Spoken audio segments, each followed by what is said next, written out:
states in May as Americans are going back to work. Also, I would like to re-emphasize the numbers that Director of the NEC, Larry Kudlow, shared with you all yesterday, that the CBO predicted that in the third quarter, we will get plus 20% GDP. They've predicted in Q4, we will be at plus 20% GDP. And top economist Ed Hyman says that in Q1 of 2021, he's predicting plus 5 in GDP. And this would put GDP above its 2019 peak. That's right. So pre-coronavirus numbers, should those predictions pan out. We are back and we will be booming. Finally, we are encouraged that we continue to gather positive data on a number of therapeutics. Heparin, dexamethasone, or steroids, as it's more commonly known, convalescent plasma, and remdesivir have all shown promise in treating coronavirus. Preliminary findings in a large UK-based recovery trial found that when steroids were used, there was a 30% reduction in death for coronavirus patients on ventilators. The FDA is reviewing this recovery trial data now. Additionally, on convalescent plasma, there is more encouraging news in partnership with Mayo Clinic. The Trump administration moved very quickly on this therapy in its earliest days, recognizing that it showed promise. Though through the FDA, Mayo Clinic, and the administration's work in our hand-in-hand partnership, we've found that this treatment is very promising. This has shown that the administration has left no stone unturned in looking at every possible treatment at the very earliest stages. The lead investigator of this Mayo Clinic study, Dr. Michael Joyner, summed up his work in saying that convalescent plasma, quote, continues to look promising, end quote, noting the, quote, excellent news of this study, which covered a diverse population of patients. About 20% were African American, nearly 35% Hispanic, 5% Asian, and 40% women. Prior experience with respiratory viruses and some data that have emerged globally suggests that convalescent plasma has the potential to lessen the severity or shorten the length of the illness caused by COVID-19.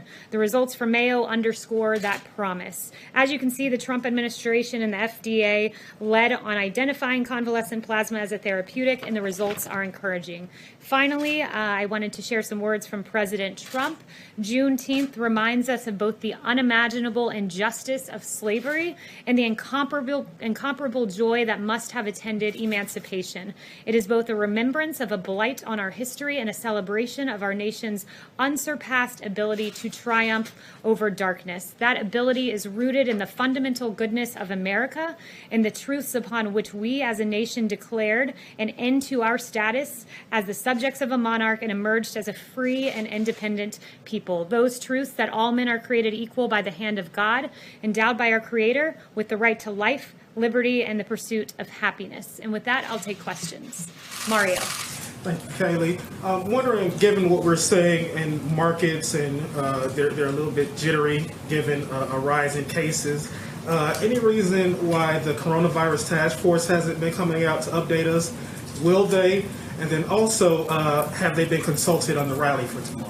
So the coronavirus task force meets regularly. They're constantly reviewing data. They're constantly working with governors to ensure that we have safe reopenings across the nation. As for coronavirus task force briefings, those happened in the very early days of COVID-19 and the pandemic. We were making major decisions on travel bans, major decisions on supplies and PPE and therapeutics. It was very important that those decisions be shared with the nation. Now we're in a more regular routine where when we see a spike or an ember, as the president calls them, we're able to quickly go and put it out. And we have that system in place. We don't have regular updates for you other than the updates I give you as news merits. And I'm regularly in consultation with Dr. Birx and the others. Yes, Steve. Kayleigh, two questions for you. First, on the president's tweet this morning regarding the Tulsa rally, when he said, what did he mean when he said any protesters wouldn't be treated like they were in New York, Seattle, and Minneapolis? Is the president indicating that the right to peaceably assemble should not apply to his rally? No, that's not at all what he was saying. What the president was noting is that there were inexcusable scenes that we saw play out in New York and Seattle and Minneapolis, and that we would not see Tulsa, Oklahoma look that way. As the Mayor Bynum noted, individuals from organized groups who have been involved in destructive and violent behavior in other states are planning to travel to the city of Tulsa for the purposes of causing unrest in and around the rally, and that was an unacceptable proposition. We will not see things like what we saw in Minnesota, where rioters lit an AutoZone on fire, or also in Minnesota, where protesters torched a police precinct, or in Seattle, where they've now set up a place called CHOP. They've taken over a part of the city, anarchists have, or the pillaging or the ambushing of 2 NYPD police officers who were on looting watch.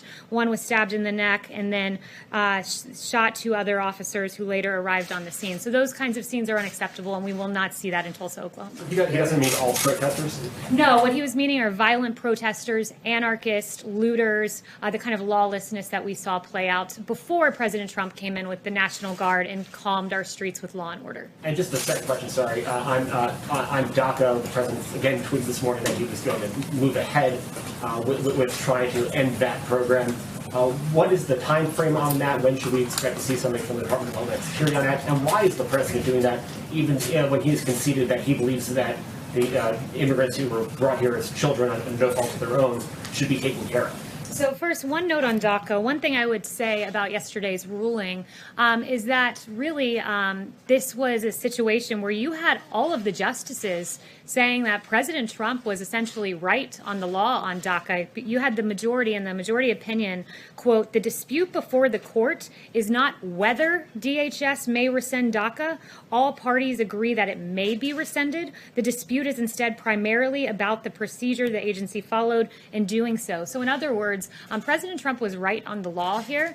It was unlawful the way President Obama went about this. But as for the way forward, I just was in and was speaking with the president and the chief of staff about this, and we're looking at documents currently, and we're going to move forward in a responsible way and cure some of the remedies and the unlawfulness that we see with the previous memo that brought DACA into place. But we want to find a compassionate way to do this. So that's the notes I have as to how we'll be moving forward. Kristen.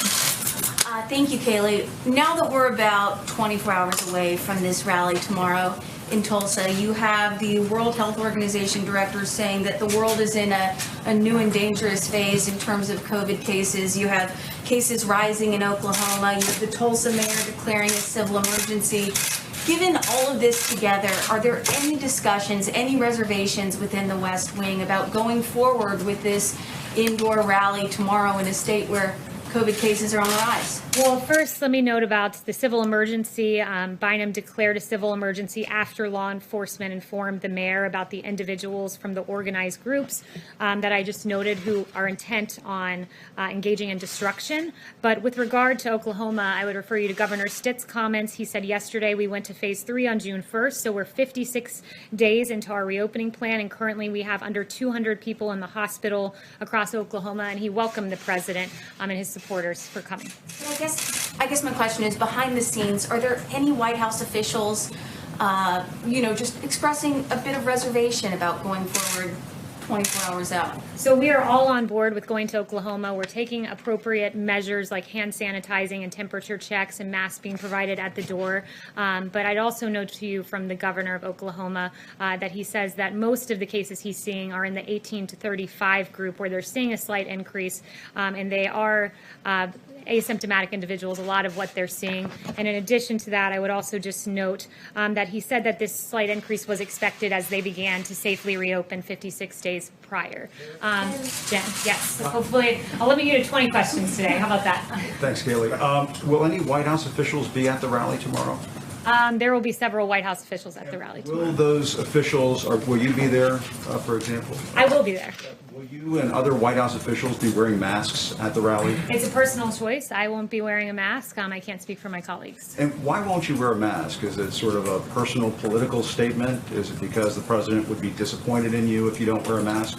It's a personal decision. I'm tested regularly. I feel that it's safe for me not to be wearing a mask, and I'm in compliance with CDC guidelines, which are recommended but not required. And if I can ask you about last night, the president tweeted out some fake videos, one of which was labeled manipulated media. by Twitter. Why is the president sharing fake videos on Twitter about two toddlers who are obviously showing a lot of love for one another? It seems as though he's exploiting children to make some sort of crass political point. Why is he sharing fake videos? He was making a point about CNN specifically. He was making a point that CNN has regularly taken him out of context, that in 2019, CNN misleadingly aired a clip from one viewpoint repeatedly to falsely accuse the Covington boys of being, quote, students in MAGA gear harassing a Native American elder. That's a harassing video, a misleading video about children that had really grave consequences for their future. So you're saying it's okay to exploit two toddlers hugging one another on a sidewalk to make some sort of political point. As you know, the president has described members of the press as fake news during the course of this administration. When you share fake videos like that, doesn't that make you fake news? I think the president was making a satirical point that was quite funny if you go and actually watch the video. I think he was making a satire. The point is it was a play on CNN repeatedly taking the president out of context. Like the time when you guys had a chyron that read, "Trump slams some illegal immigrants, they're animals." Well, guess what? The people he called animals were MS-13 illegal immigrants who regularly mutilate people in this country. Those things are entirely misleading. You don't mind pointing out the president has referred to some Mexican immigrants as rapists. He has tried to pass a Muslim ban in this country. He has described black NFL players as sons of bitches if they take a knee during a football game. That's an absurd attempt to justify the misleading headlines that are regularly on your network. Like I was just walking in, watching CNN as they lauded the quote rallies in the streets. Are you saying that the president gotta let me finish, Jim. This isn't a cable news segment. I'm answering your question right now from the White House podium. When I walk out of here, when I walk out here, Jim, and I see on your network celebratory headlines about the rallies and the protests outside, and you actually said protests and rallies. So in light of a protest, if these gatherings happen in light of a protest or a rally, as you say, that rally is to be condoned, but not the president's rally. I mean, it's appalling. You have one person on your network saying that this is a celebration in the streets, a carnival-like atmosphere. There's a guy with a sign that says free hugs. It's beautiful what's happening in the streets. There is music. People are hugging. You celebrate hugging in the context of a protest, but in a Trump rally where we celebrate historic low African-American unemployment, criminal justice reform, HBCUs, that rally's not allowed because guess what, Jim? It doesn't fit the ideological agenda of CNN. Peter Alexander. Let me ask if I can, Kayleigh, why does the president keep hiring people who are dumb as a rock, overrated, way over their heads, wacko, and incompetent?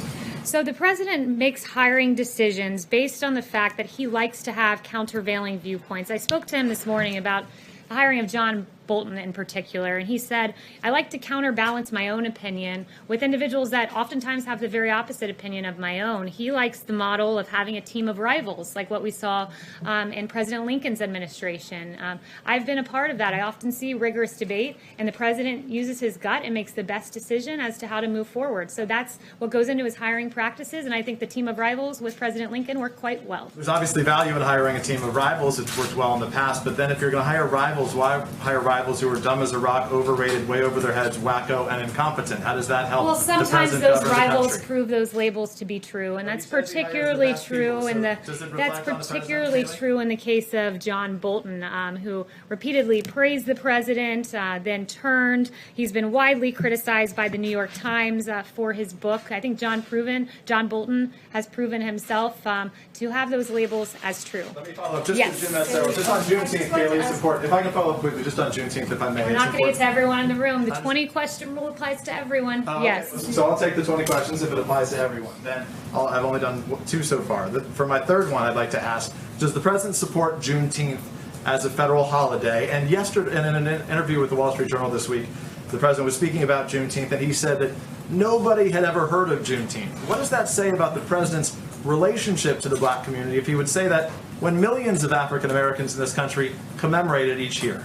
Well, look, what I would say is this president's routinely commemorated Juneteenth. The president, what he said is... You say you learned about it this week? No, he did not say that. As Secretary Carson emphasized, I talked to the president about the Juneteenth event. I was pleasantly surprised about how much he knew about it, the whole history of it. He did not just learn about Juneteenth this week. That's simply not true. And as to Juneteenth, there were a lot of people who didn't know what Juneteenth was, and Google searches prove that. And you can see, I looked at the chart on Google searches on Juneteenth, and this year they went like this, and that's thanks to President Trump. Yes. I wanted to ask if the White House is planning to issue an executive order in the coming days to suspend visas for foreign workers, and any detail you can provide in terms of what types of visas, for how long that would last, etc. So I have no announcements on that front today. I'm aware of the reporting, but no announcements. Okay, could I follow up quickly and ask if the president plans to take any health precautions at the rally tomorrow? We are administering hand sanitizer, masks to those who are in attendance should they decide to wear them, and we are taking temperature checks. Daniel. Hi, Kayleigh. Arizona has seen surging coronavirus cases, as well as Texas and Florida. Does the president think that they should all keep doing what they're doing, or is he concerned about, this rise in cases and how to stop that? This is a state-led reopening with the assistance of the federal government and our medical experts. So we're regularly consulting with each state. It's their decision as to whether they remain their reopening processes, but we're very confident that they will be able to get it under control. We've had CDC deploy teams to 4 states, and when we see these spikes in cases, a lot of times, and we're able to isolate them and stop the spread further. So with the help of the federal government, these states should be able to safely continue reopening, though it is their decision whether to do so.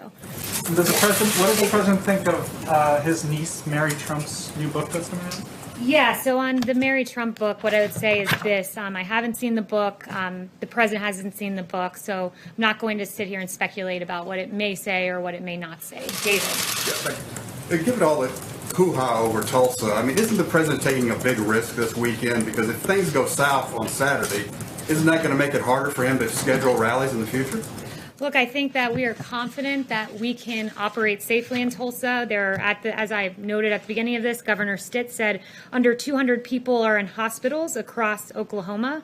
Most of those, a lot of those, between the ages of 18 and 35. So we're confident that we can do this safely, and we're very much looking forward to going to Oklahoma. Why don't y'all schedule more rallies? Are y'all waiting to see how things turn out on Saturday? That would be a question for the campaign. Yes. Yes, thank you, Kayleigh. 2 quick questions. In an interview on NPR on Tuesday, Dr. Fauci said he hasn't spoken to the president in, quote, 2 weeks. Why have they gone so long without talking, and is this still a priority for the president, the virus? Absolutely, it's still a priority. It's why the task force meets regularly. The president is given that information. The vice president has been leading on the task force, and the president ultimately makes the decisions and is constantly kept up to date with the latest numbers. And then the second question, obviously, the president is very against violent protest. He's spoken out specifically against anti-fascists who've been responsible for some of this violence. But in terms of his personal ideology, is the president an anti-fascist? The president is absolutely anti-fascist. What he's against also is lawlessness. He's against anarchy. He's against what we've seen in our streets. He's against the fact that you have in a city block in Seattle, multiple city blocks taken over by anarchists. It's amazing. You have the Seattle Police Chief Carmen Best saying, quote, our 911 response times have tripled in the area. They've gone from just over 5 minutes to about 18 minutes. There have been rapes, robberies, and all sorts of violent acts that have been occurring. He's against fascism. He's against anarchism. And he is for rule of law and the American way.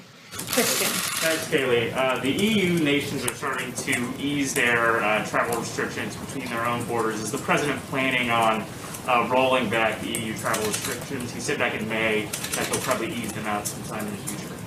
The president knows that the travel restrictions were a very important component to saving lives. Almost 3 million could have perished, and those travel restrictions were instrumental in taking early action and saving American lives. He monitors the data constantly. No plans now as to lifting those, but it's ultimately the decision of the president. He's guided by data and the safety and health of the American people. And then on China, they just announced that during the negotiations with Secretary Pompeo, they're going to accelerate their ag buys. They weren't meeting the phase 1 ag buys. Does this mean anything for a potential phase 2 deal? Obviously, to stall the coronavirus, but I have no announcements on that front. I haven't spoken to the president on that specific matter. Yes. Back to DACA, if you would, please. After the Supreme Court decision the other day, the U.S. Conference of Catholic Bishops issued a statement. I'll just read it briefly.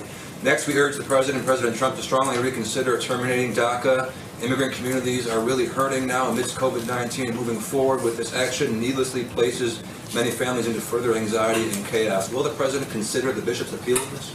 Well, the president said to me, I'm going to take care of DACA far better than the Democrats ever did. The Democrats had 2.5 years to make a deal on DACA. They didn't do it. He wants to take care of these individuals, but it needs to be done in a lawful way, and it needs to be done in accordance with assuring that our border is safe, that it's protected, that we have an end to lawless immigration and MS-13 and the havoc that we've seen wreaked in this country. So he's for a measured response, and he's offered deals to Democrats previously that have been rejected. So Democrats really seem to be using the DACA recipients as pawns, and that is despicable. Emily. Thank you, Kayleigh. Given that the campaign had attendees of the rally on Saturday sign a waiver to indemnify the campaign if they should get sick with the coronavirus, would the president consider starting or contributing to a fund for the sick or the bereaved if we see a spike in cases come out of the rally Saturday? I think that's a hypothetical, and that's a speculative question. Yes. Thank you, Kayleigh. Looking towards the election, we know that the Biden campaign is pushing back on adding any additional debates to the schedule. How many debates would the president be willing to participate in? Yeah, so the president talked about this yesterday. The president is happy to debate when given the opportunity. Right now there are 3 debates, and he's happy with that, but certainly if others were proposed, he'd be willing to look at them. And he very much looks forward to those debates. One thing I would note, and I think it's just very important, especially as we go into the weekend and we begin to look at some of the news coverage out there, is that I would encourage all of you to cover the protest in the same way that you covered the rally goers. It's really quite something when you look at this extraordinary video by Media Research Center and Newsbusters, where you have multiple hosts on MSNBC, CNN, and CBS boasting about the, quote, massive crowd. I mean massive. Tens of thousands of people, thousands and thousands, up to 200,000 people, they exuberantly exclaim. But then they have grave concerns about the size of the Trump rallies. You have MSNBC contributors saying social justice over social distancing. But when the president looks to celebrate the accomplishments for minority and communities in this country, our rallies are derided as breeding grounds for coronavirus, while Lawrence O'Donnell celebrates arm-in-arm protests. So I really think that we should have internal consistency here in the way we cover large crowds. We should be guided by science, not cherry-picking science, as I see all too often on the airwaves, especially from CNN. Stay safe. Happy Father's Day to all. Thank you.